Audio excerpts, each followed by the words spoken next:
You're listening to Your Two Cents, the podcast, made possible by Credit Unions of Atlantic Canada. To lease or not to lease? That is the question. Our guest today is Dane Woodland. He recently bought a new car, and Sylvia recently leased a new car. They talk about why they chose the lane they did, and teach each other a thing or two that might be useful down the road. I always love talking to you. Put a huge smile on my face. You're so full of positivity and energy. But you were on Your Two Cents, the show. It was our #1 episode of season 2 that you were on. No big deal, famous Dane Woodland. Wow, this is a nice little surprise. Well, thanks for sharing that with me. I'm tickled to hear that that's the case. Wow. I know. It was such a great episode. The thing I loved about that was that it was such useful information, which is what we're always trying to do on Your Two Cents. But real people talking about buying things is so helpful. And that's honestly why this podcast exists. It's real people talking about things as it relates to money. And we may not have all the answers, but we might have some of them. Absolutely. And we figure it out along the way. We sure do. So we're going to talk about buying and leasing cars today. Okay. Nothing to do with computers, which is what we talked about last time. This is a really interesting topic to me. You and I have both had car leasing and buying experiences happen to us very recently. Mm-hmm. And I just want to dig into it a little bit, but I feel like I just want to start off with some softball questions if you'll entertain them. I'm into it. Let's play. Okay. If someone dropped off your dream car at your front door right now, what would it be? Oh, a Mercedes-Benz, like the G-Wagon. It's like that big like rectangle on wheels. I just think that is so like badass. That's my dream car too. Amazing. I think they're so wicked, and there's something like super rugged, but also really glam about them. 100%. I love a G-Wagon. Yeah, they are so cool. Okay, we're going to get matching G-Wagons when this is our most popular episode of the season. I love that. I can't wait. It's a sick dream car. Yeah. Picture this. You're driving in your G-Wagon. What are the top 3 songs on your road trip playlist? Wow. Top 3. I think I love the song Birthday Card by Chet Faker. It's a good bop, and it's like 7 minutes long, so you get to enjoy it for a long time, which I really like about it. I also love 212 by Azalea Banks because it's just a total banger. I love to, be in that positive energy. And I think I'm going to pick a wild card for my third one. It's actually one that I just enjoyed just last night during like a little like marketing thing we were doing at our work, and we were putting on some music to pump people up. And it's the song Prima Donna Girls by Mariana and the Diamonds. I love that song so much. It's a fun one. You can't not smile and dance and have a good time. So those are my top 3. Those are awesome. It sounds like your G-Wagon's going to be bumping with a good time. 100%. I love a good happy jam in the car. I will say this. I did not grow up in a household listening to Fleetwood Mac, and I went through the Billboard Top 100 songs of all time, or albums, of all time. And Rumors was on there. And I was like, I've actually never heard all of the Rumors album. Wow, yeah. I'm telling you, start to finish, bangers. You will have a smile on your face. It is such a great way to kill a road trip. Really, really late to the Rumors party, but I will say it's a great album. Yeah, no, absolutely. I also am late to the party, so I think I might take you up on that recommendation and check it out. Let me know how you like it. I think you'll enjoy it. There's some pretty good pump-up jams on that one for sure. I want to shift things a little bit. You are a personal trainer. You are a Tedx speaker, and you've been successfully running your own business for a few years now. You know a lot about a lot, but did you know anything about the big purchase you recently made that happens to have 4 wheels? Not as much as I wish I knew. Tell me about it a little bit. Do you want to dig into kind of how your experience went? Definitely. Yeah. You know what? It was a really powerful learning experience for me in a lot of ways, actually. At the time that I purchased my new vehicle, I had another vehicle that it was near the end of its term. And, I got the contact from the dealership saying they were looking for cars of my model on the lot. I feel like perhaps it was actually them wanting to start another term with me, to kind of keep me as a customer. But my car was so beat up that I was just so ready to get rid of it. And, they offered me a certain amount of money for my car. My car had like dents and stuff in it. I felt like repairing it would cost me the same that I might have been given for the vehicle. And so I just ate it up. And the transaction went by so quickly that I didn't do I don't think my due diligence on exploring, what I was getting myself into, and also ensuring that I was getting the right fit for myself this time. So it's amazing how that little offering for my vehicle just really kind of like drew me into the experience just so quickly, you know? Well, it's like someone's showing interest in you and value in the thing. And if you're already sort of feeling over your car and someone's willing to give you some money to kind of eliminate a problem, it's easy not to get swept up in that. And the idea of a new car is exciting and fun. And yeah, I totally could see how that would happen to you. It's a thrilling thing for that to go in that direction. So it's a big financial decision. What were some of the questions that you wish that you had asked when you started out? You know, I think a big one that I think about a lot, and I've heard more and more discussion amongst my peers around it, is like whether I should lease or finance. That's like a huge piece of discussion, you know, with like technology changing, our interests are so fleeting, like being committed to something. And again, like my situation, my last car was financed. I had the responsibility then of also trying to do something with it because I was the owner. I have several peers who lease, and they really like that they can kind of just trade it back in and, you know, get something else. So I think that's something I really wish I had just like dug into, you know, what option is better for me. So you bought your car. I leased our car for a lot of the reasons that you just mentioned.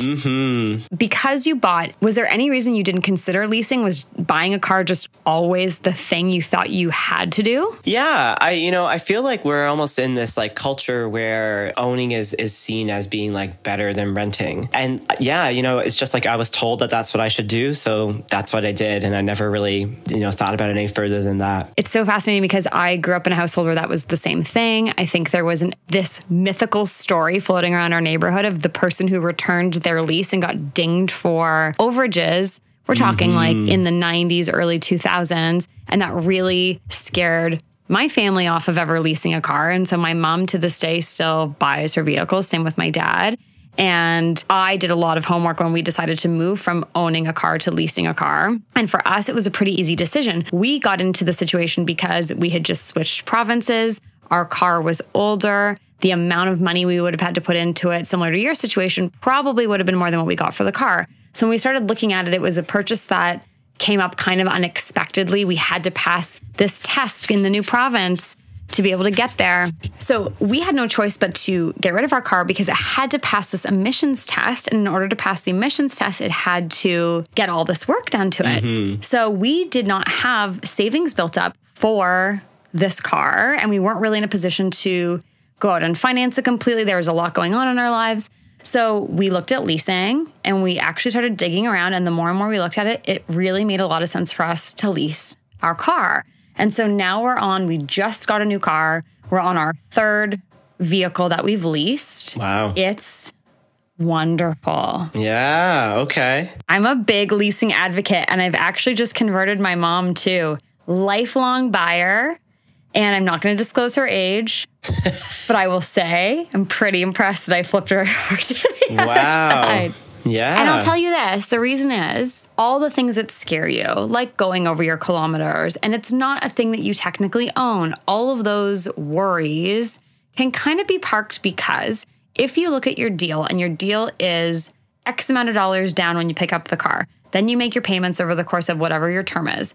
There's a buyout number at the end. So if your buyout number and what you've contributed over time adds up to the same thing, you can buy that car at the end of your term if you really want to. Right. That's not a big deal. So you still have the option of that car becoming yours. In our particular case, there's a car shortage right now.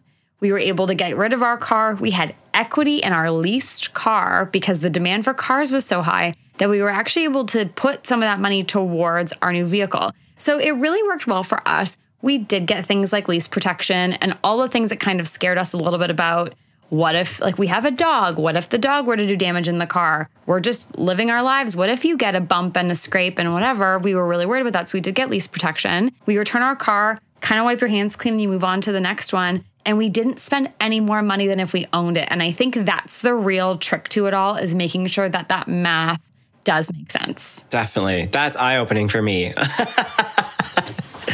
Just here to spill all the goods. So I don't think that there's anything wrong with financing either. I think it's just a different approach to what are you looking for. But do you want to hear what my mom's rationale was on how I got her?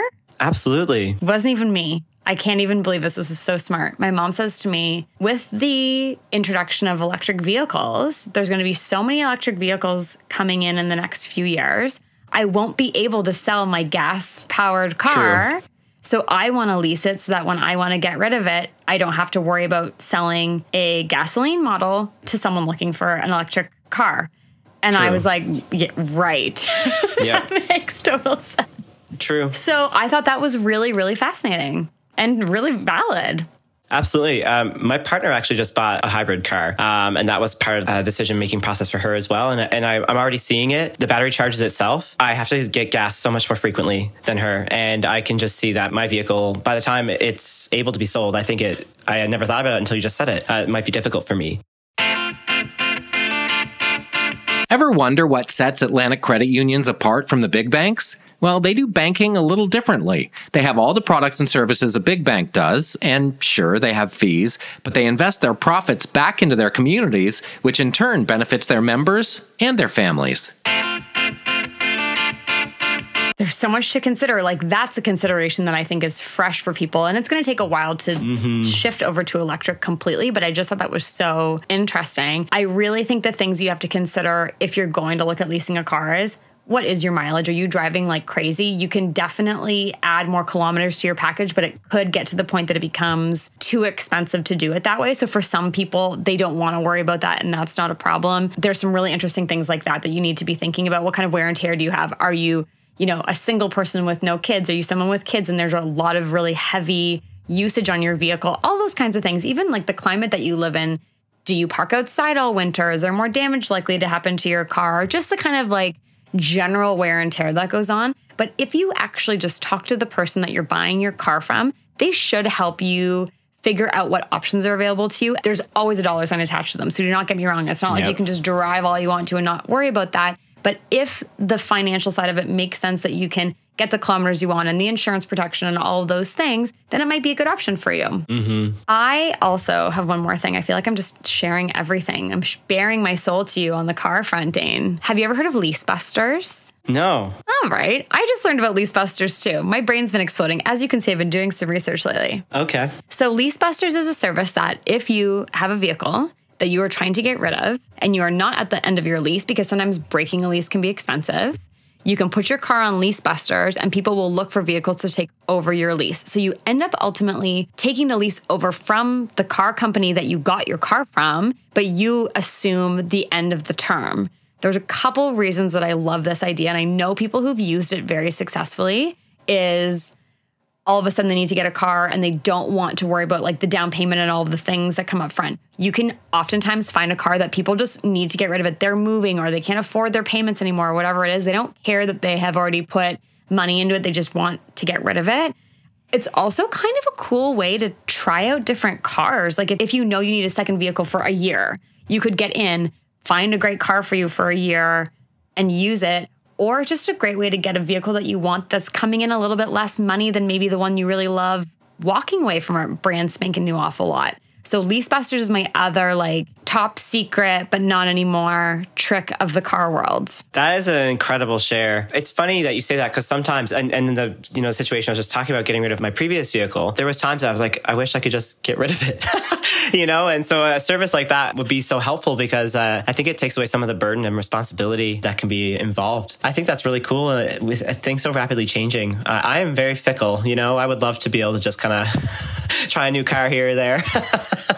Until we get our G-Wagons. But until then, you want to be able to play around for sure. Do you think that there is any way to take your power back? Like you kind of got swept up in this world of car buying. How can we flip the script for buyers? It's a very interesting question. And I like that you actually talked about reclaiming power because I think that, the power is and perhaps should be in the consumer. It's for us and we have the right to, determine what's best for us. I think it's about getting curious and not being afraid to ask the questions because ultimately lease or finance, they want you to have the car. They're going to do what they need to do to make you feel good about having it. So I think it's like, asking those questions and taking the time to really learn about, all those things and challenging, I think, too, those ideas and patterns that we do just because we've always done them, and taking the time to research for yourself. So I think it's empowering yourself to learn and explore a little bit more when you're navigating that arena. Absolutely. I think knowledge is truly power. There's so much emotion. I think even more emotion maybe tied into a car purchase than a home buy, because it's like you're driving around it all the time. We've really conditioned ourselves to attach vehicles to like status and self-worth and all of these things, that it's really easy to go, oh, like, okay, well, I could have that thing. Sure, maybe I can do that. And to your point, they want you to spend money with them. So they're going to figure out whatever way to get you in a car. And sometimes, like us at the very first lease that we got, we were in a jam. Like we needed to get in a car and we needed to get in a car quickly. But just taking a minute to try and step back and take a breath, do some homework, talk to some friends, like you were mentioning, who've gone through both sides of it, to go like, could you teach me anything about that? Because we're so scared to make ourselves vulnerable, especially when it comes to money. And I don't think we should be, especially on big ticket purchases. This isn't like you're going to the store and grabbing a carton of milk. It's an expensive purchase that is going to cost you money over time. And it's really, really important that we walk into them more prepared. Yeah, I couldn't agree more. Yeah. So I think doing your homework, asking questions, and just not being afraid to say that you don't know something. Yeah. Because like, how else are you going to learn? You know? Totally. I worked in the car industry for a long time, and I did not know a lot until I got in there. And I still don't know a ton, but you learn, you live and learn, as they say, is really the key to that whole thing. If you were going to walk into a car dealership right now, what do you think the first question you'd ask someone would be when you start your next car buying or leasing process? You know, all that's kind of floating around for me right now. I feel like it's a very broad question, but I'm really starting to center myself as that person who's getting this product or this service after, you know, what we just exchanged. And I just like, I want to know like what they're going to do for me, you know, as their customer. And I know that's like a big question, but that's what I really want to know. Like, how are you going to take care of me? You know, you were talking about how we identify with our vehicles. Like I see it truly as like almost like an extension of yourself sometimes. And I want to take care of myself. So I want to know how you're going to take care of me, what you're going to do for me. I think that's really important. I love that. Go in there like guns a-blazing, because they should be taking care of you. It's a big thing and it's a long-term commitment, and we do deserve to be valued as customers that way. I think it's really, really smart. Okay, so you sold your car directly to the dealership. Is that right? Yeah, I did. Do you think you're better off privately selling your car and using that money towards a new one, or letting the dealership deal with it? When I think about situations like these, I think sometimes about, you know, it's funny, we're talking about money, but like about how you might value your time and energy as well. I would think about almost like if you're selling to the dealership, it's like an outsource where you're paying for the convenience. If you have the capability and the know-how to do the private sale, I think that you can probably make yourself, you know, more money perhaps. So I think like when I think about someone like myself, like I didn't feel very knowledgeable at the time about that process. And again, you know, it's funny, we just talked about learning more and asking questions. So maybe I could have taken the time to learn instead of kind of rushing into it. But I think there was also something for me that was about the time and what I could do with that time that was spent, would, you know, be otherwise spent perhaps selling it, showing it, like doing the things to get the papers and all that stuff, because some of those processes are so streamlined when you do it through the dealership as well. But I do also recognize, you know, that when we get someone else to do it, that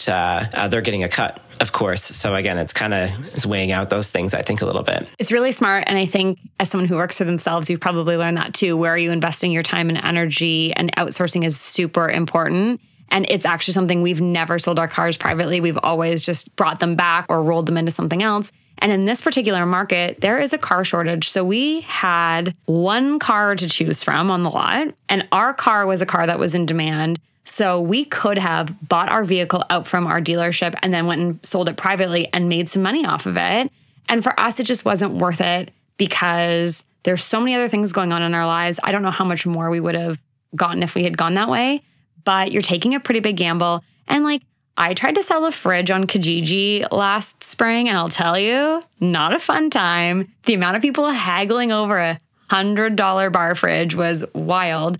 And that kind of sunk in too. It was like, well, how much time and energy am I going to spend, and what money am I losing, or what could I be putting towards my business or my home life or whatever else is going on for this trade-off? So I love that you're talking about delegating and doing that. I think there's a lot of sense to be had there for sure. Absolutely. In many ways of the word.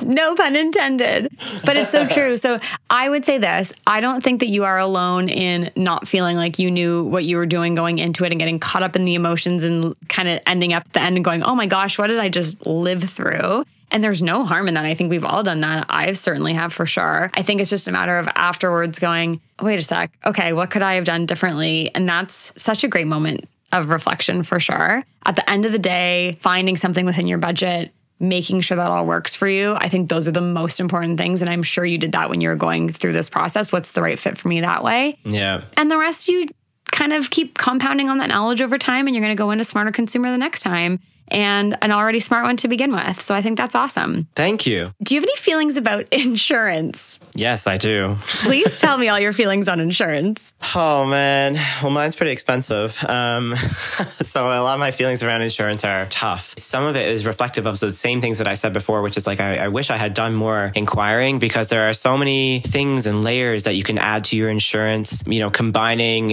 your insurance for one policy with something else can be really powerful. Like I can remember one time, previous provider I had, I was renting a house at the time, and it was actually cheaper for me to have the rental insurance and my car insurance bundled together than it was to have just the car insurance alone. You know, so much learning to explore. And another thing I think about when it comes to insurance beyond that sort is also the insurance that what if something happens to me that I'm not able to work and pay for my car anymore? You know, there are options like that, or tire insurance. I have a slow leak right now, and every day I go out and pump up my tires before I drive away, and it's kind of embarrassing. I know people who have tire insurance and something happens and boom, you know, it's taken care of. And I just wish I had explored that a little bit more. It can be a way to, if you don't ever use it, it can kind of suck. But if you need it, it can be really, really helpful. I did not know there was a thing called tire insurance. Yeah. That's mind-boggling, because it's true. And tires are so expensive. The last thing you want to do is be worrying about that. Oh, I have to look into that because I don't have tire insurance. Yes. It's true. Bundling is really important. Shopping around. I could not believe the price difference when I started shopping around this time for car insurance.